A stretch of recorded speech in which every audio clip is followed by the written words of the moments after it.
Good evening, everybody. How are you doing? Phil here at Wood Street Farm. I saw there were a few people hanging in there waiting for me to start the live video. So how's it going? Like to see a few viewers watching. If you guys can just drop in the chat that you can hear me okay. I always like to get confirmation that this is working the way you think it's supposed to work, because sometimes it doesn't. So I've got a pretty long agenda of stuff I wanted to hit. It's been a while since I've done a live video, actually almost 2 months. I think January 8th was the last live video. I've been slacking. There was a good period there where I was going every week, and then just life happened and got busy. Kind of forgot about live videos for a little bit and just didn't keep up with it. But I really enjoy interacting with you guys in these lives. You guys have some really good comments about some of our recent videos. You have some good suggestions about work that we're doing. And I know just a lot of the people who follow our videos are just genuinely good people and are really just easy to talk to and easy to get along with. So I really enjoy these kind of interactions that we can have. So, I don't know about you guys, but I titled this video when I posted it, "Is it really springtime already?" Because I can't really believe it. Like, just because of the timing, it seems like the winter went by really fast here in Central Virginia. We didn't really have much of a winter to begin with. Like, we got one tiny little snow that was a dusting. And usually we get one or two kind of decent storms every winter, but it's been really mild here and we haven't gotten any real snows. And looking at the extended forecast, it looks like that full shift towards springtime weather is on. And I was actually just looking at the 10-day. It's like every day is going to be in the mid 50s to upper 60s. So pretty much springtime weather. We've got rain in the forecast like every 2 days. So Larry Cluck, how are you? Thanks for tuning in tonight, man. So yeah, just talking about the weather for a second, because man, springtime's really here. So that means grass is going to start growing, trees are going to start blooming. As far as the Christmas tree farm goes, the buds are going to start popping on the trees, and they're going to start shooting out their new growth. I'm going to start watching for bugs and funguses and all the other things that we need to watch out for come springtime. So it is kind of, things are getting busy here in a hurry around the farm. The Hobby Farm, hello. Thanks for joining tonight. Appreciate it. So, yeah, wanted to fill you guys in. You may have heard about this. I know I've experienced this with my YouTube channel. There's a little bug going on right now. And I watched Outdoors with the Morgans episode the other day where they were commenting that they had some issues with YouTube comments disappearing. And as far as the administrative part of the YouTube channel goes, I see like dozens and dozens of comments showing up in the approval queue. So if you happen to like glance at past videos and you notice that all the comments were gone, that's why. I'm not doing anything to delete the comments. There's just some buggy thing going on with YouTube. And I can go in and I can approve everything and they show right back up. And then, a couple hours later or the next morning, I go in and there's a bunch of other comments in the approval queue that are all older comments that have been, previously published. So it's just a weird buggy thing that's going on right now. So nothing really to worry about there. I'm not doing anything different. Just want you guys to know that I'm not deleting your comments. It's just something going on. Homestead Jay, hey, what's going on? Kaylin Campbell, hello from Missouri. Love your channel. Awesome. First time seeing your name in the chat. So I like seeing new faces, new people here, and glad you're enjoying the channel. That's awesome.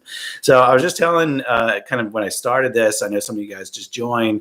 I haven't done a live video in a long time, in like 2 months, and I really want to get back into it.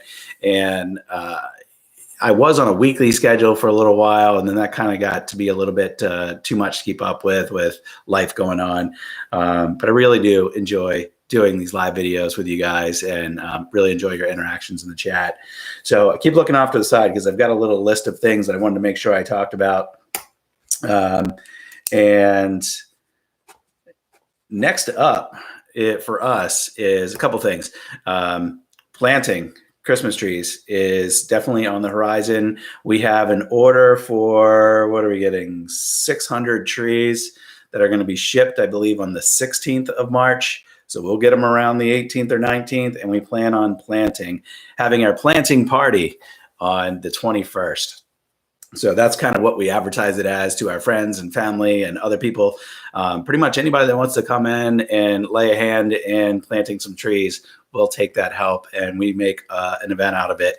We'll have the fire pit going. We'll roast marshmallows. We'll grill some hot dogs, grill some burgers, and make a whole big thing out of it. So really looking forward to that. Hopefully the weather cooperates on the 21st when we're planning on doing that. If anybody's nearby in Central Virginia, you want some more information on that, reach out on our Facebook page, or I'll actually be putting up a little sign up page on our website here real soon. And you guys can sign up for that kind of thing. So really looking forward to that. So that's planting. That's going to be the first batch of planting that we're going to do. Another few weeks after that, we're probably going to get another 200 or 300 trees. We'll probably just do those on our own. And that's all we're going to do for springtime. And then just like last year we planted trees in the spring and the fall, though we weren't really originally planning on it. If you've been following our channel, you saw we lost a whole bunch of trees over last summer because of the drought. And so then we planted trees in the fall to make up for it. So what we're doing now, what we're planning on doing, is kind of splitting our planting so that we can split up the workload, but also so that we can monitor the losses a little bit more closely and then backfill if there are heavier losses than expected. So we're doing 800 total trees this spring, I think was the plan. And then we could do somewhere between 400 and 800 more come next fall. We'll just kind of have to wait and see how it goes. Jay, that sounds awesome. Yeah. Jay, you got the room to do it, and you can grow some nice trees up there with the weather you have. The hot weather that we have here in Central Virginia, I'm pretty limited with what I can grow.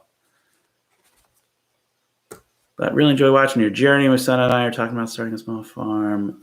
What's one good tip you could give a newbie upstate New York? Oh my gosh. Let me come back to that because that's going to require some thought. If I can narrow it down to one tip, that's going to be tough. But that's stewing back here. I'm going to simmer on that, and I'll get back to you here in a second. What kind of trees are you planting? So we are doing this. This first planting is just Canane and Concolor firs, and we're just planting the greenhouse plugs. If you saw my videos in the fall, I think it's video. I was actually just emailing somebody today that had questions about planting. I think it's video 82 and 83 or 81, 82, forget which. We planted greenhouse plugs in the fall, and those were a breeze to plant because they just have like a little 5-inch plug root system, and you just need to dig like tiny little hole. And I was doing like 100 of those an hour flying. So, that's all we're doing. We're doing more of those greenhouse plugs, and that's all we're doing in this first planting. And then the other 200 that we'll get in a couple of weeks will be Scotch pine, and those will be traditional bare root transplants.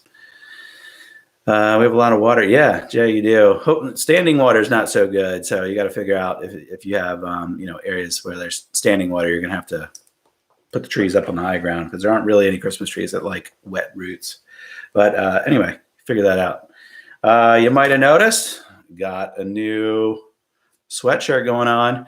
So ever since we bought our property a year and a few months ago now and started the business and branded it as Woods Tree Farm, a lot of close friends and family in particular asked for merchandise. So we got some stuff made up pretty early on, just some hats actually, and pretty much sold through that first batch of hats that we got. We just got a few more in, a couple different styles and colors, and then we just got our first hoodies and long sleeve tees in.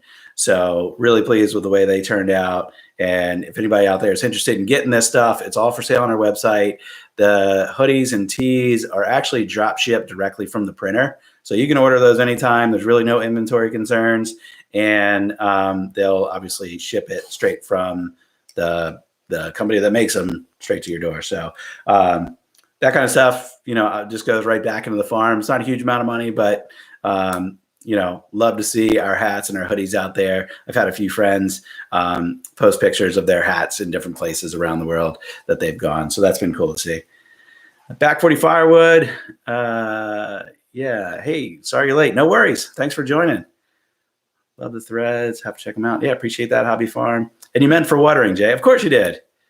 I've just seen some of your recent videos, particularly with your tractor, Jay, stuck in the mud. So I was assuming you had like standing water and you got that little bit where you're ice skating. So um, yeah, but if you got some nice dry ground and you're going to clear it, you definitely have Christmas tree growing weather up there. So that's the gear. Crossing that off the list. So we talked about planting coming up. Hey, Back 40, are you watching from the coyote? Did Back 40 get a coyote? I missed it. You get a tractor? Good for you. I'm sure you can put that to work with all the firewood you're doing. So what we got coming up? So springtime, if you've seen some of the recent videos, you've seen the work that we've been doing is just mostly just kind of maintenance work around the property. I spent a good like month and a half just clearing trees and all the debris associated with those trees that I took down. I didn't count them all, but I counted all the big stumps just the other day, and there was like 14 trees. I didn't realize I took down that many, but I went on just a little bit of a tear clearing out this one section along the edge of the field, and there's just so much cleanup, and I took hours and hours and hours. And of course, I was doing it all manually. I commented in the videos that, yeah, I'm just like, dragging the branches, loading them up on the trailer and taking them to the burn pile. And that was all just a lot of manual work that just took forever. But finally got all that cleaned up. And now that I got it cleaned up, I was actually able to borrow a grapple from a friend of mine. And man, oh man, oh man, what a difference a grapple makes. And I totally wish I had purchased a grapple when I bought the tractor, and I could have rolled it into the finance deal. It would have been an extra, like, who knows what, $18 to my monthly payment. I wouldn't even felt it, and totally should have done it. So maybe that's the one lesson for the newbie is do your homework on what you might need in terms of equipment, and do that buy once, cry once, and don't try to be cheap like I was. So as far as springtime, yeah, spring, it really does feel like it's about here. So it's been in the 50s and 60s for several days now. And looking in the long-term forecast, it looks like it's going to hold that pattern for the foreseeable future. So it's really springtime. The leaves on the trees are starting to, not leaves, but the buds are starting to show on all the trees. And the flowering pears, what are they called? The Bartlett pears. They're all bright white right now with their flowers. So they're usually the first thing around here to bloom. The yellow forsythia bushes are all blooming, and maple trees all have like red buds, and they're going to pop any day now. So yeah, spring is definitely springing, in the process of springing here in Central Virginia. So grapples are awesome for brushwork. Yeah, you're telling me. So I've filmed one video. I haven't published it yet on me using the grapple for the first time. So I'll probably wrap that up. Maybe I'll get it published by tomorrow night, maybe Saturday morning. But probably going to get out and do some more grapple work this weekend. Last weekend, we did some work out on the farm and didn't actually film anything. So we just had kind of a quiet weekend. Didn't film anything. We finished prepping the rows for where we're planting Christmas trees this spring, and got the tiller out for that. And I have videos from last year where we were tilling. So that's what's going on right now. This upcoming weekend, I'm going to be using the grapple some more. I'm going to do some more cleanup. So right inside the woods where I mentioned I cut down a bunch of trees, I'm going to be clearing out all of there's a lot of deadfall that's just laying down in there.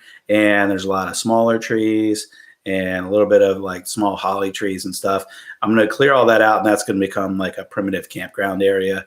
So probably that's going to be what I'm getting into this weekend, is trying to wrap that up. I figure it'll probably be about 2 to 3 hours of grapple work and just kind of like dragging everything off to the side. Some of the bigger, more rotten things will get dragged to the burn pile, and all the other smaller trees and branches will kind of get pushed down a little gully that's right near there.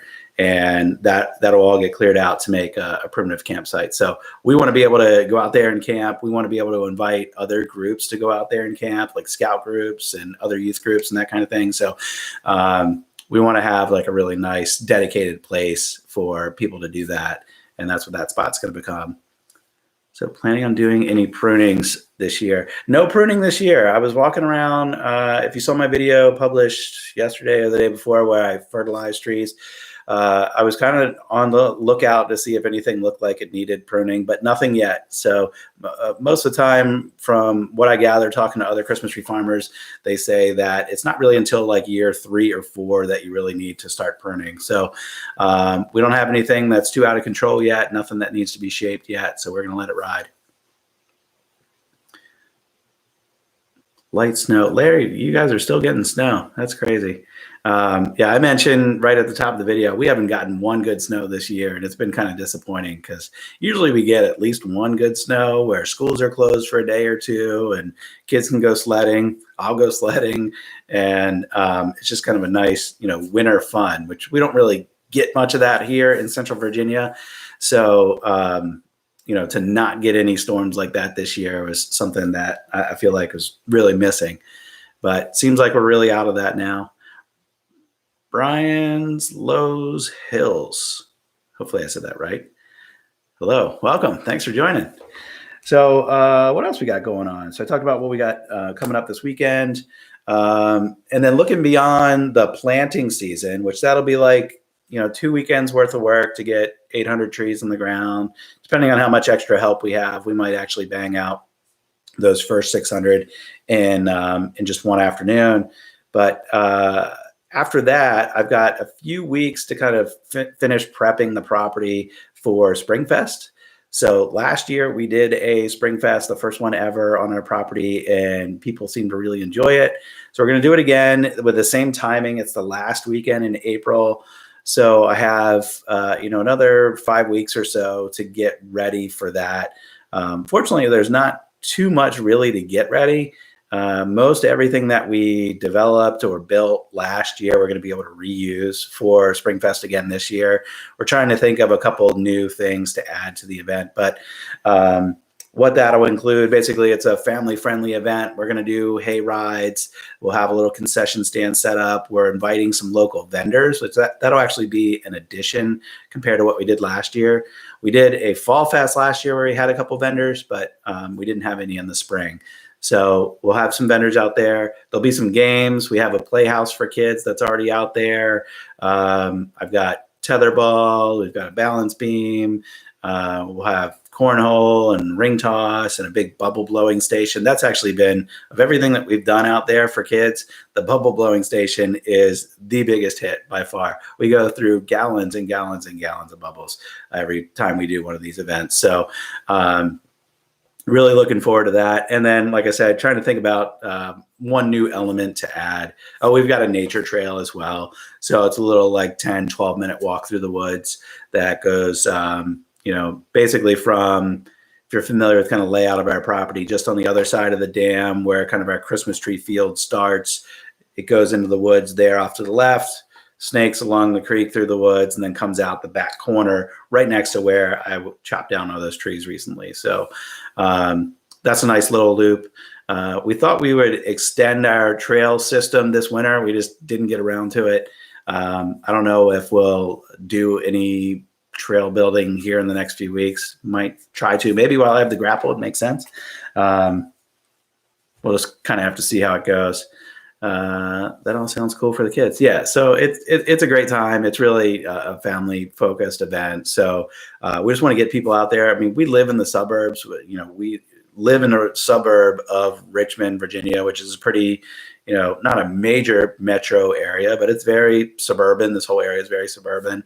And there are a lot of families who have had like no introduction ever to anything related to agriculture. So if we can draw people out of the suburbs, which all of our own, personal network from work and from school, from the kids' schools and from the kids' extracurricular activities and from church and everything, for the most part, everybody's from the suburbs. So being able to draw all those people out to the country, 30 minutes out is all it takes. That's where our farm is. And it's like you're in a completely different place. There's no subdivisions.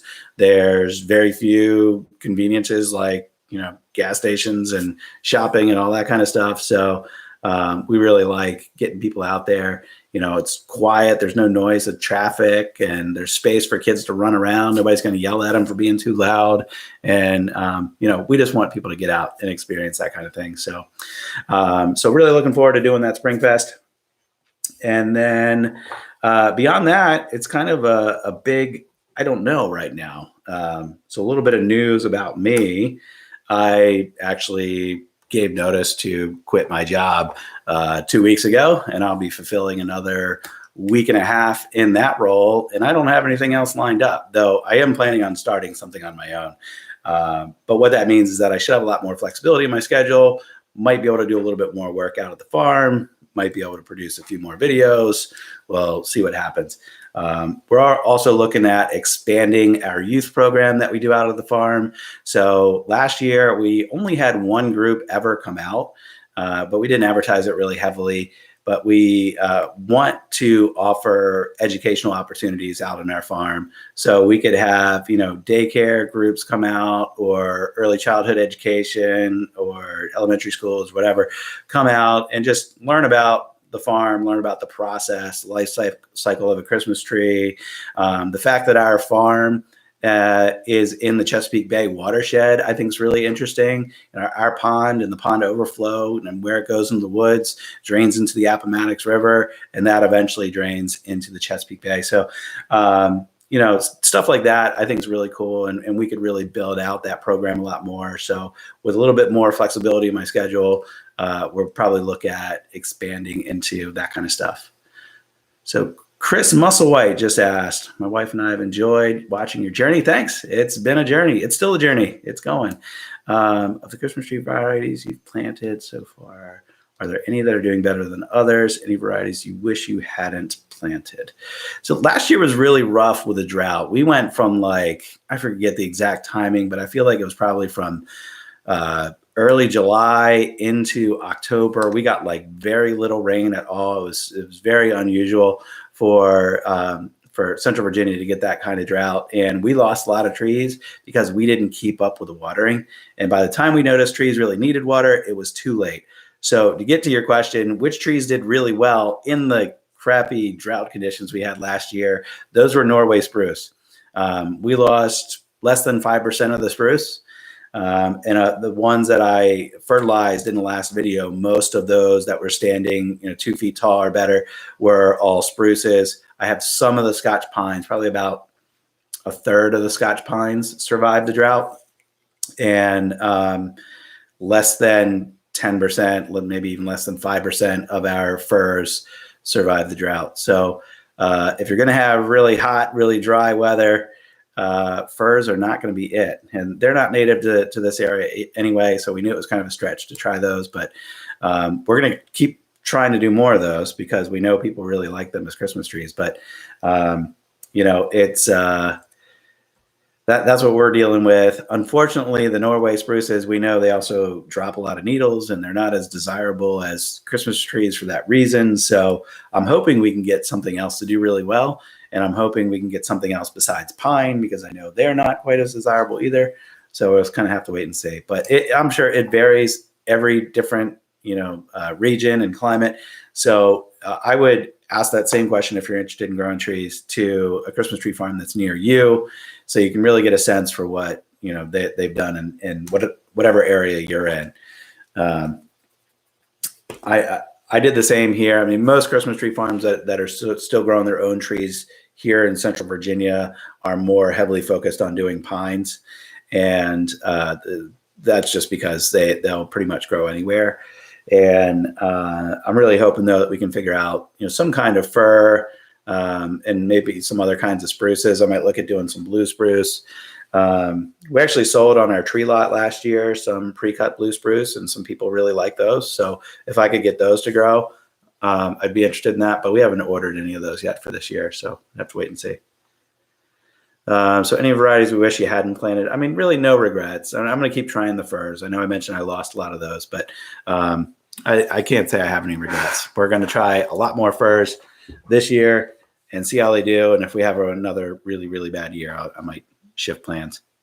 Hope one day you can work on the farm and it'll be enough to live on. What a dream. Yeah. I mean, it's it's Christmas tree farming is an interesting business. And you think if you could sell 1,000 trees a season, that's kind of a lot. Like there aren't that many Christmas tree farms selling over 1,000 trees a season. And if it's $60 a tree, you do the math. Depending on what your income expectation is, it's not like, a super fruitful living. So the other kind of non-farming income sources are, what I'm really looking at growing, because if we want to kind of turn the farm into a full-time income, I think that's what it's going to take. I'm not just going to do farm activities and get the income where I want it to be. You're actually in Loudon. Oh, all right. Yeah. Well, if you guys want to come down, Chris, we're having the tree planting party. I mentioned this earlier on what the heck's the date? March 21st. Come on down. Tree planting party. We'll put you to work. I mean, you can experience the farm experience.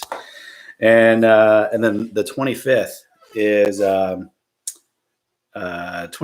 our Spring Fest. So if you want to come check out the farm, chat with us, see what we're doing firsthand, we'd love to show people around the farm. So welcome down.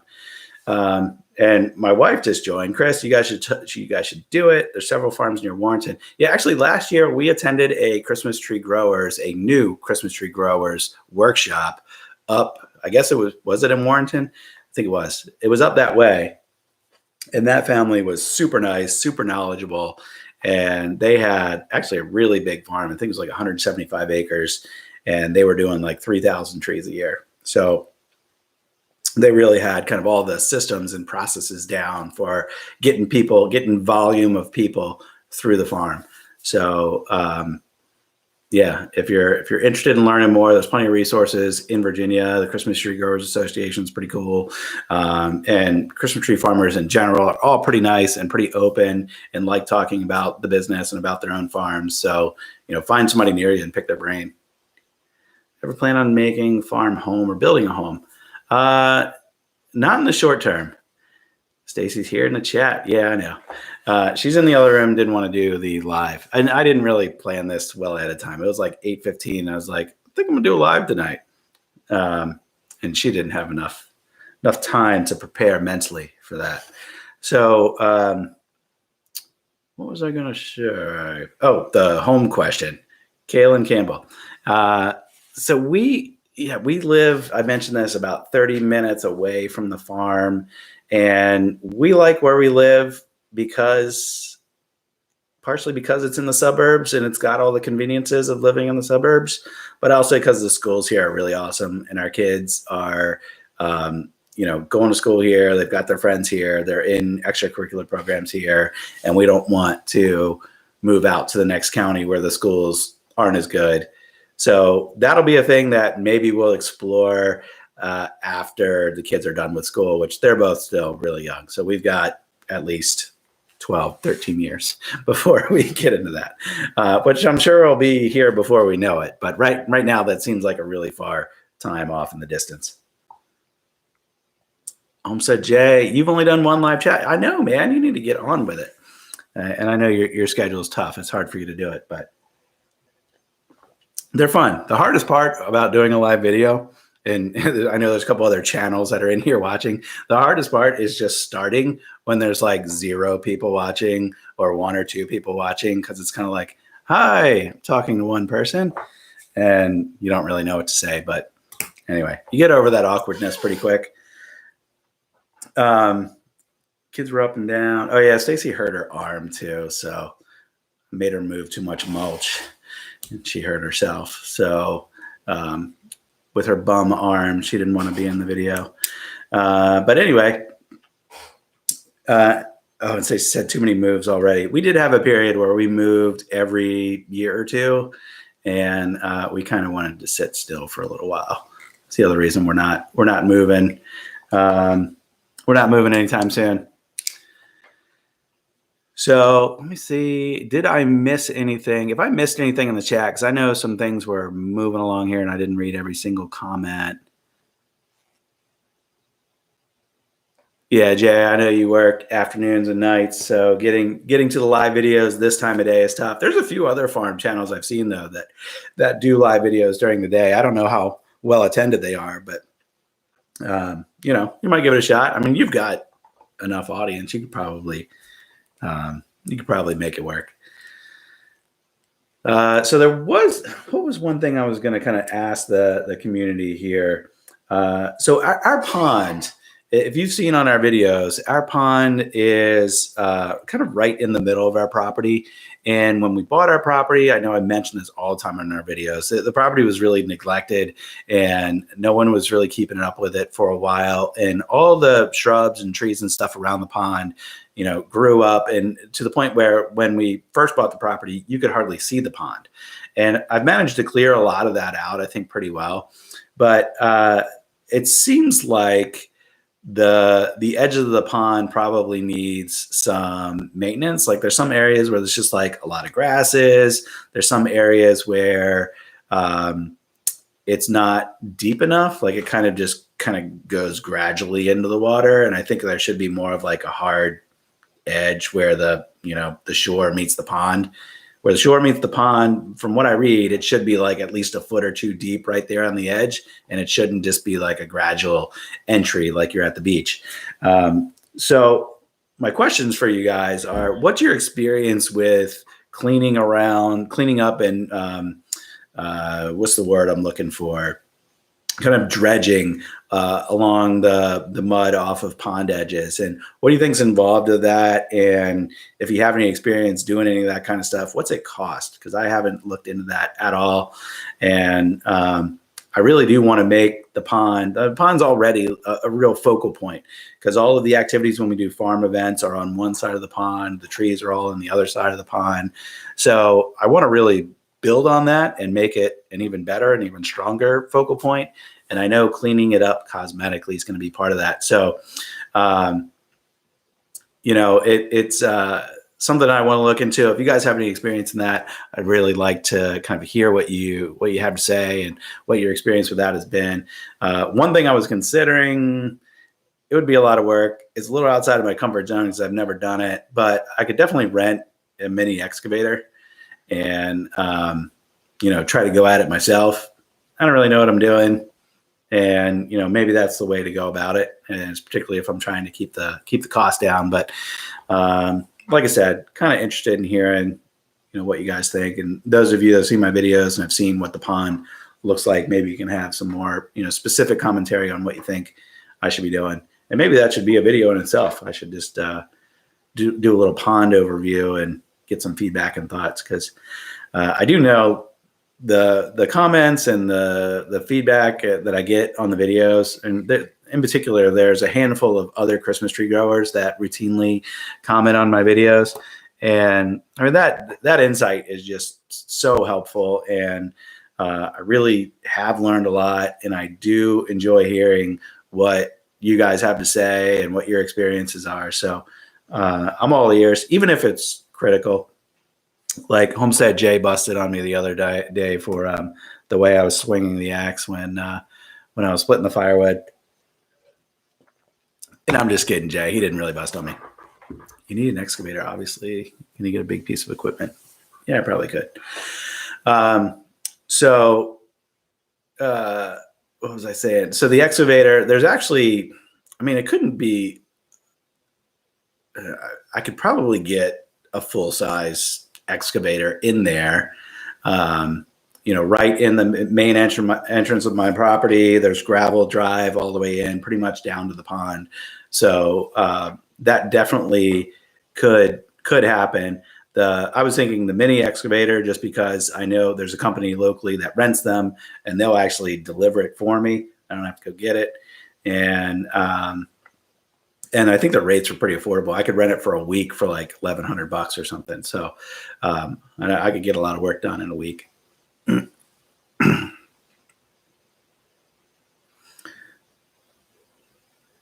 Jolly Farms, how are you? Jolly Farms is another new Christmas tree grower. You can go check out their channel. I forget where they're located. You can go ahead and comment there, Jolly, on where you guys are. But yeah, how you doing? Hope you guys are getting your property ready and getting ready to plant some trees here in the springtime. I do the overview video. Yeah, I think so, Jay. So that was in comment about doing an overview video about the pond and getting some feedback on what we should do to clean the pond up and make it look nicer. Southeast Kansas. There you are. So check out their farm. And yeah, actually, since we're on that point, there's a bunch of other cool channels in here. Homestead J, Back 40 Firewood, Jolly Farms is a new Christmas tree grower. And there's some other names in here that I'm going to have to go check you guys out and see if you have channels, because there's some names that I haven't seen before. So scroll the chat there, and the Hobby Farm, I know I've seen them. And scroll the chat there. If you see some names and some channels in there that you think are interesting, go ahead and click on over to their channel and subscribe and check out their videos as well. So this is definitely a community of people helping each other, and it's really cool to see each other on videos here.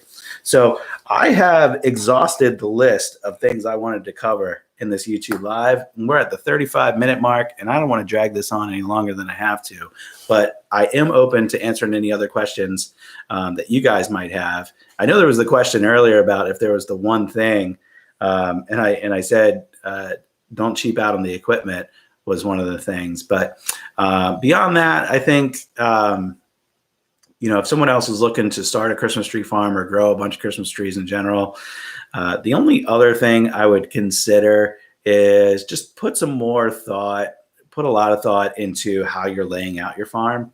And our first year, we kind of just went, all right, we'll just start on the other side of the pond and we'll just go up the hill. And we didn't really put a lot of thought into exactly how that space was being used.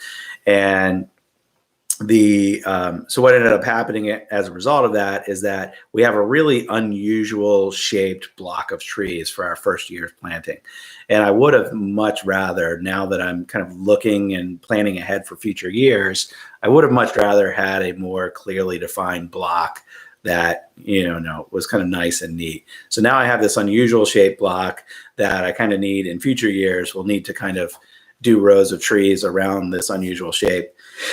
It's not that bad, but it's bad enough that I know that there's going to be some waste in there, and it's not as well optimized as I thought it could be. So that'd probably be my one thing if you're planning to do a Christmas tree farm, is really put some thought into how your space is being utilized. Jay, nice chatting with you as well. Thanks for stopping by. Appreciate you, buddy. And I was just harassing you about the when you were commenting on my swing technique on the wood splitting. I did actually find, so Jay did a video on kind of the more efficient way to swing a maul or a splitting axe. And I started doing that a little bit, and yeah, big difference from what I was doing in terms of like the energy level it takes to split that wood by hand. So to the point where I've actually just been splitting a little bit of wood for 5 or 10 minutes every time I go out there. I'm probably not going to end up renting a wood splitter now, because I'm just kind of like blowing through it. So thanks, Jay. You probably saved me $100 not renting a wood splitter. Appreciate it. Penniless Plantation, how are you? Just joining? We're actually just wrapping up, so sorry to kind of miss you. You can watch the replay, talk a little bit about what is going on here in springtime, talk a little bit about what our plans are for planting and some upcoming events that we're going to have out at the farm, and a little bit of other stuff. So appreciate everybody watching today. As always, if you have any questions about what we're doing on the farm, you can either leave those in a video comment. I see all that. And I get plenty of emails through our website. I get plenty of comments and direct messages on the Woods Tree Farm Facebook page. Any of those is fine. I mean, I see it all. And I'm happy to answer the questions that you guys have. So thanks again for stopping by. I hope you have a good night. Happy Thursday. Thursday's over. Have a great Friday and a great weekend. I'll see you guys on my next video. Bye-bye.